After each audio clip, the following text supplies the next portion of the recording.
शेतकरी मित्रांनो, आपलं स्वागत आहे संदीप कृषी सेवा केंद्र युट्यूब चॅनलवर. आज आपण बोलणार आहोत एका अत्यंत महत्त्वाच्या विषयावर, तो म्हणजे सोयाबीनच्या हमीभाव खरेदीबद्दल. गेल्या काही दिवसापासून विरोधी पक्षाने या विषयावर आवाज उठवला होता. शेतकऱ्यांच्या मनातील प्रश्न सरकारपर्यंत पोहोचला होता आणि अखेर आज मुख्यमंत्री देवेंद्र फडणवीस यांनी स्वतः माध्यमांसोबत येऊन स्पष्ट केले आहे की सोयाबीन हमीभावाने खरेदी करण्यासाठी नोंदणी प्रक्रिया 30 ऑक्टोबर पासून सुरू होणार आहे. तर या निर्णयाचं महत्त्व आपण थोडक्यात पाहूया.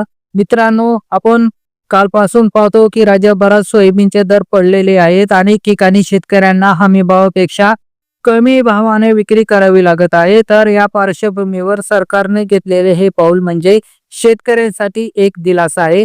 तर मुख्यमंत्री फडणवीस यांनी स्पष्ट केले आहे की शेतकऱ्यांनी आपलं सोयाबीन हमीभावापेक्षा कमी दराने विकू नये. सरकार हमीभावानेच खरेदी करणार आहे.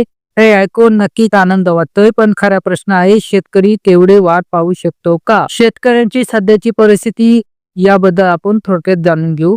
आज खरीप हंगाम संपलाय. शेतातला माल गोदामात आहे, पण हातात रोकड नाही. खत, बियाणं, हप्ता, शाळा सगळीकडे पैसे लागतात. अशा वेळी थांबा, नोंदणी करा, नापेड खरेदी करेल असं म्हणणं सोपं आहे, पण शेतकऱ्याकडे थांबण्या इतका पेन्शन आहे का?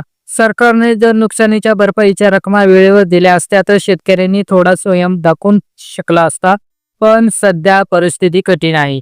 तर नोंदणी प्रक्रिया याबद्दल आपण आता पुढे जाणून घेऊया. 30 ऑक्टोबर पासून ऑनलाईन आणि ऑफलाईन दोन्ही माध्यमातून नोंदणी सुरू होईल. नोंदणी झाल्यानंतर शेतकऱ्यांच्या नावानुसार नापेड खरेदी केंद्रावर वेळापत्रक तयार होईल.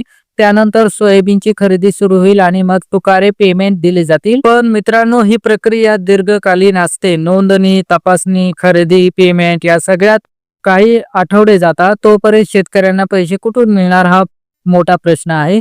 तर सध्याची परिस्थिती व्यापारासाठी अनुकूल आहे. सरकारने जाहीर केले की हमीभावाने खरेदी होणार की व्यापाऱ्यांनी लगेच बाजारात भाव 100 ते 200 रुपयांनी वाढवले. शेतकऱ्यांनी माल विकला, व्यापाऱ्यांनी तोच माल हमीभाव केंद्रावर शेतकऱ्यांच्या नावाने विकला. यात खरं नुकसान कोणाचं? शेतकऱ्यांचं. म्हणूनच सरकारने ही प्रक्रिया वेगाने आणि पारदर्शकपणे राबवणं अत्यंत महत्वाचं आहे. तर मध्य प्रदेशची भावांतर योजना आपण त्याबद्दल एक उदाहरण पाहूया. मध्य प्रदेश सरकारने भावांतर योजना सुरू केली. या योजनेत बाजारभाव आणि हमीभावातील फरक थेट शेतकऱ्यांच्या खात्यात जमा केला जातो.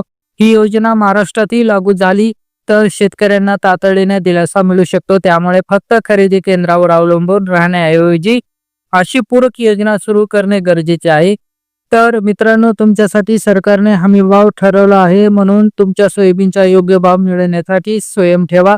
तुम्ही जर बाजारात घाईने माल विकला तर व्यापारीच फायदा घेतील. थोडा वेळ थांबा, नोंदणी करा, तुमचं सोयाबीन तुमच्याच नावावर हमीभाव केंद्रावर विकण्यासाठी पात्र ठेवा.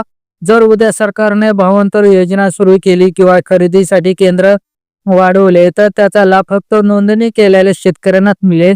म्हणून नोंदणी ही पहिली आणि सगळ्यात महत्वाची पायरी आहे. तर 30 ऑक्टोबर पासून नोंदणी सुरू होते. त्यानंतर सरकार, नापेड, CCI आणि संबंधित विभाग एकत्रितपणे ही खरेदी प्रक्रिया राबवतील. ऑनलाईन पोर्टल, ग्रामसेवक कार्यालय, कृषी कार्यालय या सर्व ठिकाणी माहिती उपलब्ध असेल. 28 ऑक्टोबर रोजी महालगाव येथे मोठा शेतकरी मेळावा होणार आहे. या मेळाव्यात या विषयावर आणखी काही घोषणा होण्याची शक्यता आहे. म्हणून तो मेळावा नक्की बघा आणि त्यातून मिळालेली माहिती पुढे शेअर करा.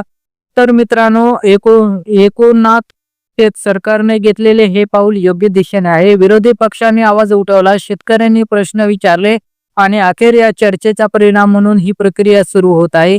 पण खरी लढाई अजून बाकी आहे. शेतकऱ्याला योग्य भाव योग्य वेळी आणि योग्य पद्धतीने मिळावा, हीच खरी हमीभावाची व्याख्या. म्हणून लक्षात ठेवा, नोंदणी 30 ऑक्टोबर 2025. खरेदी केंद्रे नाफेड मार्फत, विक्री फक्त तुमच्या नावाने, हमीभावावर स्वयं ठेवा, घाई करू नका. मित्रांनो, ही माहिती तुमच्या उपयोगी वाटली असेल तर लाईक करा, शेअर करा आणि संदीप कृषी सेवा केंद्र चॅनलला सबस्क्राईब करा. तुमच्या सारख्या मेहनती शेतकऱ्यापर्यंत खरी माहिती पोहोचणं हेच आमचे ध्येय आहे. धन्यवाद. जय जवान, जय किसान.